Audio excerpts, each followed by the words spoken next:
de la Ley de Responsabilidad Social. A partir de este momento, los invitamos a formar parte de esta mesa donde se componen y descomponen los problemas del país.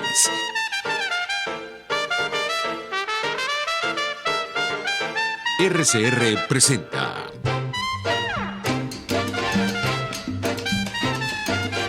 Buen Provecho.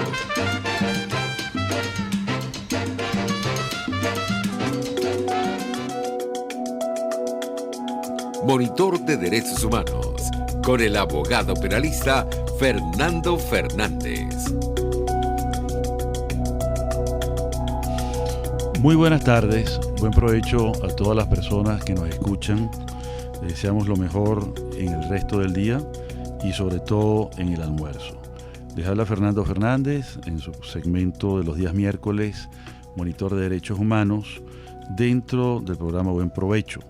Vamos a dar los créditos. Como director general está Jaime Nestares, gerente de producción Wilix Arcaya, producción Juliet Córdoba, controles César Arteaga. El portal web de la estación es rcr.tv y en las redes sociales está en YouTube, RCR750, en Twitter y Periscope, @RCR750, y nuestro programa es Monitor de Derechos Humanos. En Twitter estamos en DHMonitor, @DHMonitor. Bueno, vamos a presentar en el día de hoy a un ilustre abogado y gran amigo, una persona que se ha tomado el trabajo de compilar cantidad de asuntos de orden, en el orden constitucional, en el orden de los derechos humanos, también en el orden de las criptomonedas, un estudioso del derecho y quien nos honra con su presencia. Se trata de Roberto Jung Cavalieri, especialista en Derecho Procesal Constitucional, estudios de maestría en Derecho Económico Europeo, Estado de Derecho Global y Democracia Constitucional. Y bueno, tenemos aquí muchos temas de los cuales hablar. Vamos a poner un poquito sobre la mesa el tema de los derechos humanos. ¿Cómo estás, Roberto? Hola, Fernando, ¿cómo estás? Muy bien. Bueno, arrancando el año 2020 bastante movido, ¿no? Muy emocionante el año. Lo que nadie puede decir es que estamos aburridos aquí en Venezuela. De verdad que todos los días, todas las semanas es algo interesantísimo. Bueno, y aquí estamos para abordarlos de temas tan amplios como los derechos humanos, la derecho constitucional, y qué tiene que ver la Constitución con todo esto. Tiene que ver muchísimo, ¿no? Sin duda alguna. Entonces, tú me dirás que hablamos de los derechos humanos. ¿Existen derechos humanos en Venezuela? ¿Se están respetando? ¿No se están respetando? ¿Existen pero no se garantizan? O como siempre hemos escuchado, sí tenemos ley pero no se cumple. O tenemos constitución pero no se cumple. Aquella famosa frase de la época colonial cuando se ponían el texto de las leyes de India sobre la cabeza y dice, se acata pero no se cumple. Así es. Y bueno, eso viene culturalmente. Se respeta pero no nos importa. Es que nuestra idea de derecho, ¿cuál es? Y nuestra idea de constitución, ¿cuál es? Entonces, algo que está escrito allí para que se cumpla, no se cumpla, entonces eso no es derecho. Sí, hubo una famosa frase de un líder político del actual gobierno que decía, ¿cómo se comen los derechos humanos? Sí, ¿con qué se come eso? ¿Con qué se come eso? ¿Con qué se come la sociedad civil? ¿Qué es eso? La sociedad civil. Yo recuerdo muy claro ese episodio, la sociedad civil, con qué se come eso, porque lo refería en un trabajo, ¿no? Ajá. Y la importancia de que la sociedad civil no tiene conciencia propia de qué es y para qué sirve. Entonces es la sociedad civil la que crea el derecho, sí, y no el Estado como tal, porque un Estado de derecho, y ahorita tenemos unas nuevas ideas que tenemos que analizar, o no nuevas, porque no que sean nuevas, siempre han estado allí, pero resulta que están haciendo boga de el Estado fallido. Entonces, ¿qué es un Estado? Un Estado fallido. El Estado debe garantizarse ciertas cosas porque si no, no se justifica a sí mismo. Y claro, una de ellas es el Estado de Derecho, es decir, el Estado sometido al derecho. Correcto. Y no el Estado o los gobiernos o los regímenes creando mandatos y normas para aplicárselos a los demás, cuando es todo lo contrario. El que tiene que estar sometido es el Estado. Pero sobre todo a una norma principalísima de la Constitución, el artículo 2, que habla de la preeminencia de los derechos humanos. Así es. Preeminencia sobre el Estado. Entonces, utilizando la ironía de ese líder que ya ha fallecido, pero que es muy importante para ver un poco la psicología y la práctica, ¿no?, de quienes han avasallado el Estado de Derecho en Venezuela, me hace recordar también que ese desprecio hacia los derechos humanos y concretamente a los derechos civiles en concreto, venía de Marx. En Así varios es. de sus artículos sobre la cuestión judía, el artículo Fundamentos de la Crítica, cuestiona la noción de Estado de Derecho porque dice que es una noción burguesa y por lo tanto despreciable, pues, ¿no? Bueno, sabemos que también que todos estos, digamos, temas han sido utilizados para montarse en ellos y destruir la propia idea del Estado. Es correcto. Porque sí. incluso a pesar de que, sin consideraciones filosóficas del comunismo, etcétera, ellos piensan en abolir la idea de Estado, pero vemos como los nuevos totalitarismos agarran la idea de Estado es para apropiarse de él, pues para intervenirla y para utilizarla. Igual ocurre con la de los derechos sociales, que pueden tener miles de aproximaciones, desde su validez, pero también como utilizarlos como su fundamento para expolios, para violaciones mayores de las que tú pretendes sustentarte en ellas, ¿no? Claro, sobre todo porque lo que buscan es primero destruir lo que ellos llaman el Estado burgués para construir el Estado socialista, ¿no? Que en realidad es una dictadura, la dictadura del proletariado. Igual que cuando tú ves todos estos nombres rimbombantes de República Democrática Popular de cualquier otra. Lo menos que son repúblicas, lo menos que son es populares y lo menos que son es democráticas. ¿Por qué no son repúblicas? Porque la república va basada en la existencia de una institución que sería la presidencia. Entonces, esa presidencia es una condición de mandato y el mandato es ejecutar la orden que alguien más te dio. ¿Y quién te la da? Le da el pueblo. ¿A través de quién? A través de las leyes. ¿Y quién crea las leyes? El poder legislativo. Entonces vemos como una situación de un Estado, cuando digo un Estado, es un área geográfica con un grupo de personas allí, pero que alguien se vende como el representante del pueblo, no es una verdadera república. Claro, y no hay división de los poderes. Y no hay división de los poderes. Que es la esencia de toda república Es que se apoya también en el sistema democrático, es decir, la elección, claro, la alternancia en el poder, todas estas cosas, es ¿no? que si vemos también la separación de poderes, pongamos como ejemplo un régimen monárquico como incluso el de España a través de lo que está ocurriendo ahorita, o el propio Reino Unido. Pero hay que es una una separación de poderes real. Claro, porque es una monarquía constitucional. Claro. Basada pero en esa entonces, noción. A pesar de que tú tienes la idea de república y tienes la idea de monarquía, vemos que no están tan chocadas y tan encontradas en el sentido de que pueda confundirse todos los poderes en uno solo. Vemos como casos tan álgidos como los de Brexit, la reina ni se pronuncia, porque eso es un tema que debe llevarse. Cuando digo aguas abajo no significa que esté en una jerarquía mayor la corona como tal, ¿no? Porque tiene unas funciones muy definidas. Pero vemos como la reina incluso le ha prestado mayor atención a que el príncipe Harry quiere independizarse económicamente. Entonces vemos cómo estas nociones de Estado, de filosofía política, tienen una incidencia distinta a como la vemos en estas latitudes, que es agarrarse el Estado como un instrumento y como un botín. Correcto. Entonces vemos cómo hay que releer y leer a la luz de lo que está pasando ahorita, lo que entendemos como república, lo que entendemos como Estado, lo que entendemos como Constitución y lo que entendemos como Estado de Derecho. Correcto.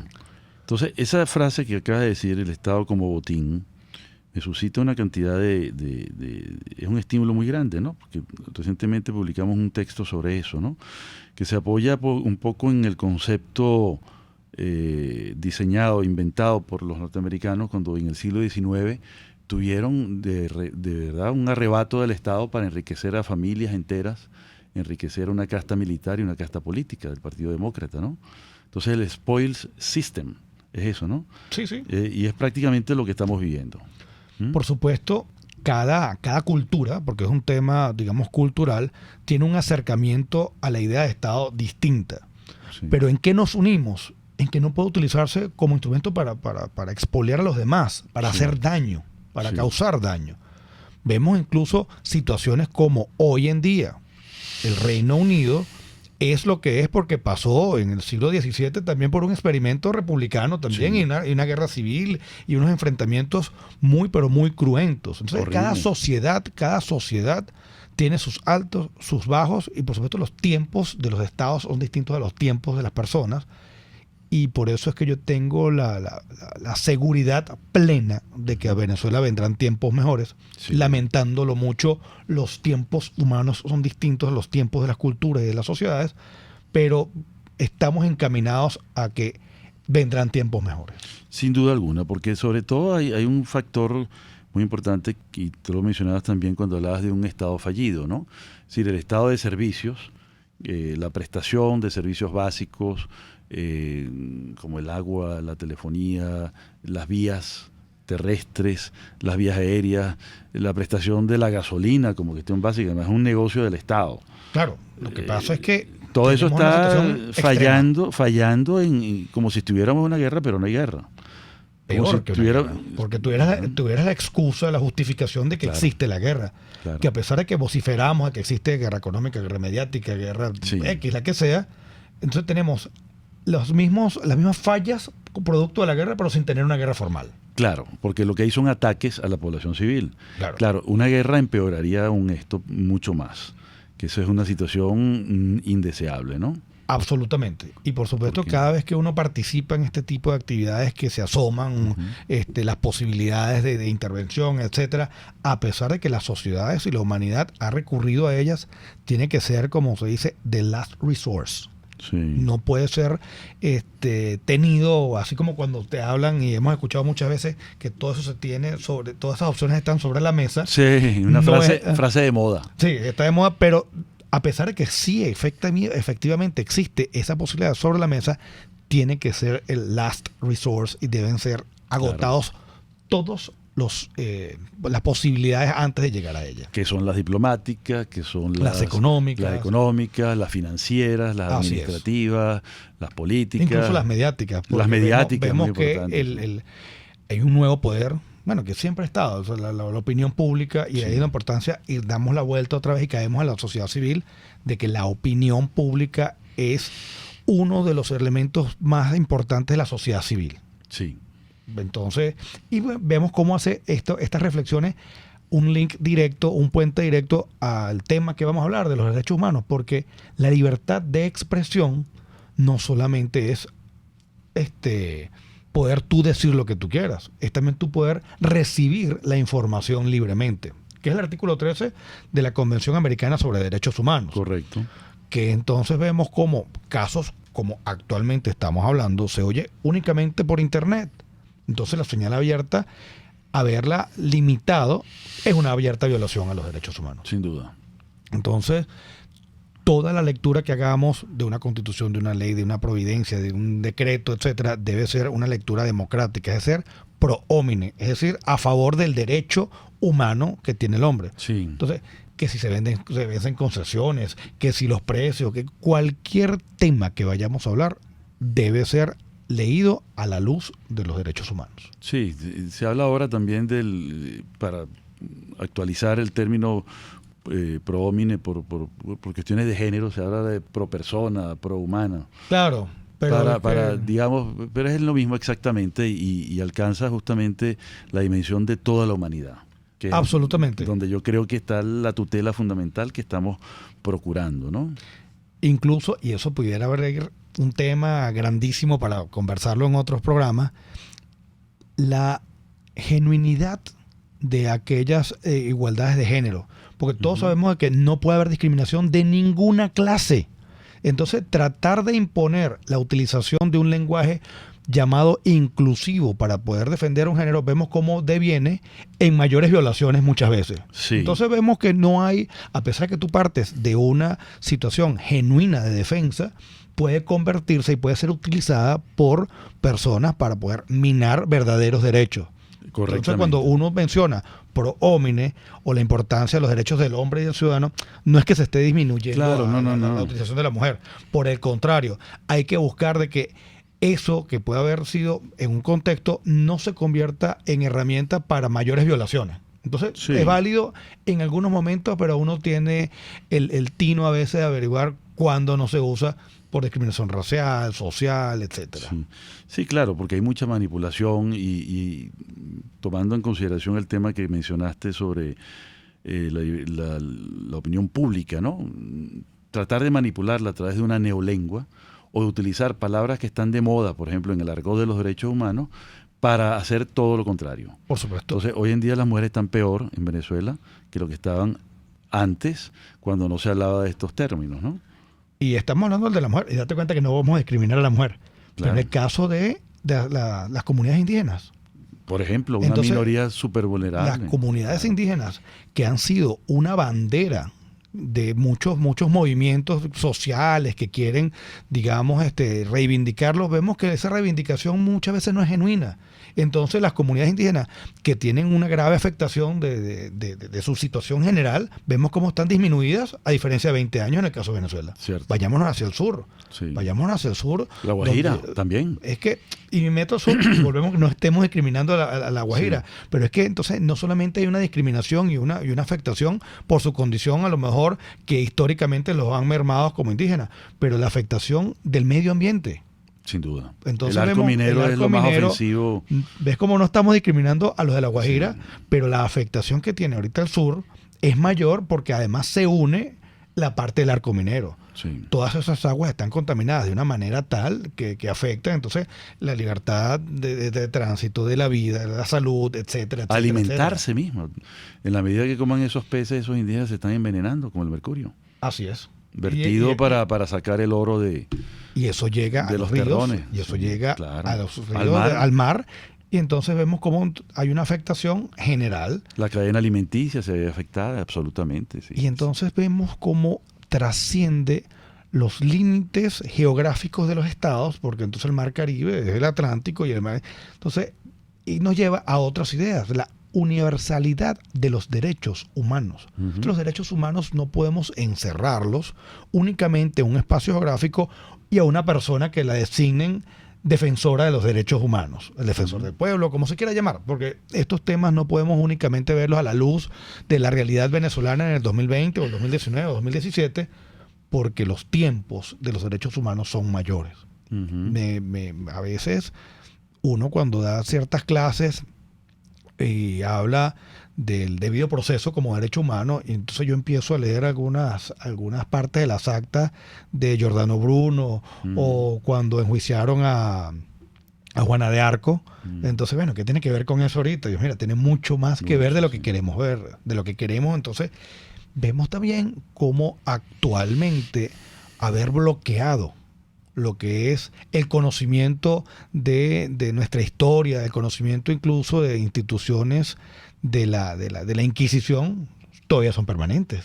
Sí, subyacen en todo esto, ¿no? Así es. Tú mencionas algo muy interesante sobre la universalidad de los derechos humanos, que es una idea kantiana, pero que además ya se ha desplegado con la Declaración Universal de los Derechos Humanos, ¿no? Entonces, estamos hablando de que todos los derechos son iguales. ¿O hay derechos más importantes, derechos menos importantes, derechos de primera, de segunda?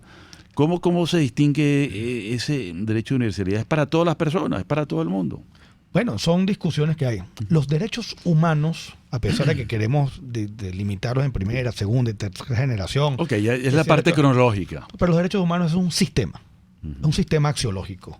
Okay. Todos los derechos humanos en abstracto, antes de que sea, digamos, violado a alguien en particular, tienen la misma valoración. Uh-huh.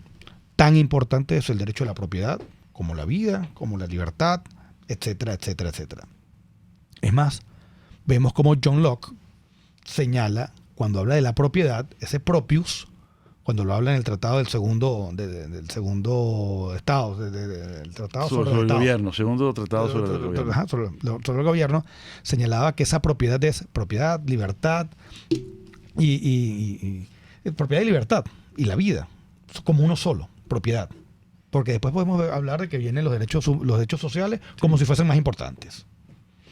Uh-huh. Entonces vemos que hay que ahondar en esos estudios, pero no desde el punto de vista eminentemente jurídico. Esto es algo que va más allá, que si el artículo 1 dice, que si el artículo 4, y sin entrar tampoco en una idea de jus naturalismo extremo, que entonces pues, afecta también la seguridad jurídica. Todo pudiera decirlo, bueno, es el derecho natural, que yo creo que debería ser así, entonces por ahí caemos en una situación que no sabemos qué puede pasar mañana. Claro, es que estos tratados y estas declaraciones son derechos naturales positivados y ya son normas, pero hay un punto muy interesante que tiene que ver con la ficción jurídica, ¿no? Porque el artículo 1 de la Declaración Universal de los Derechos Humanos te habla de que todos nacemos iguales y que nacemos libres, pero el nacimiento desde el punto de vista material, físico, implica una total dependencia. Nadie nace libre. Si no te alimenta tu mamá, te mueres. Y nadie nace igual, porque todos nacemos con piel distinta, con aptitudes diferentes. Hay personas que nacen con discapacidades, hay personas que nacen con sus órganos completos, en fin. Nacemos desiguales, pero la ficción jurídica nos reconoce igualdad de forma universal. Pero es que eso también, es una cosa que desde el punto de vista filosófico y además legal es importantísimo. pero es que ni siquiera pudiéramos verlo directamente como una ficción, es decir, tratar de darle algo distinto a lo que es. En efecto, todos somos únicos y diferentes unos del otro. Tan es así que dos hermanos de los mismos padres, dos mellizos no son. Dos mellizos no tienen la misma condición de donde nacen. La lectura que hay que darle es que no podemos discriminar a nadie por haber nacido en condiciones distintas. Porque, Claro. retomando la parte de la nobleza y de la monarquía, el varón que nació primero tiene derecho al trono por encima de que nació después, siendo incluso mellizos, por segundos. Entonces vemos que a pesar de que sean los mismos padres, sean nobles, etcétera, tienen unas condiciones distintas. Lo que no puede ser discriminado, y por supuesto ahí habría una discriminación, pero es que esa es la norma que rige eso. Claro. Lo que no puedes es tampoco utilizar esas diferencias para tratar de alentar y para tratar de minar lo que son otros derechos. Claro, que se trata de la condición de ser humano. Vamos Claro. al corte y en minutos regresamos con nuestro invitado Roberto Jun en Monitor de Derechos Humanos. Usted escucha Buen Provecho por rcr.tv, la radio que se ve.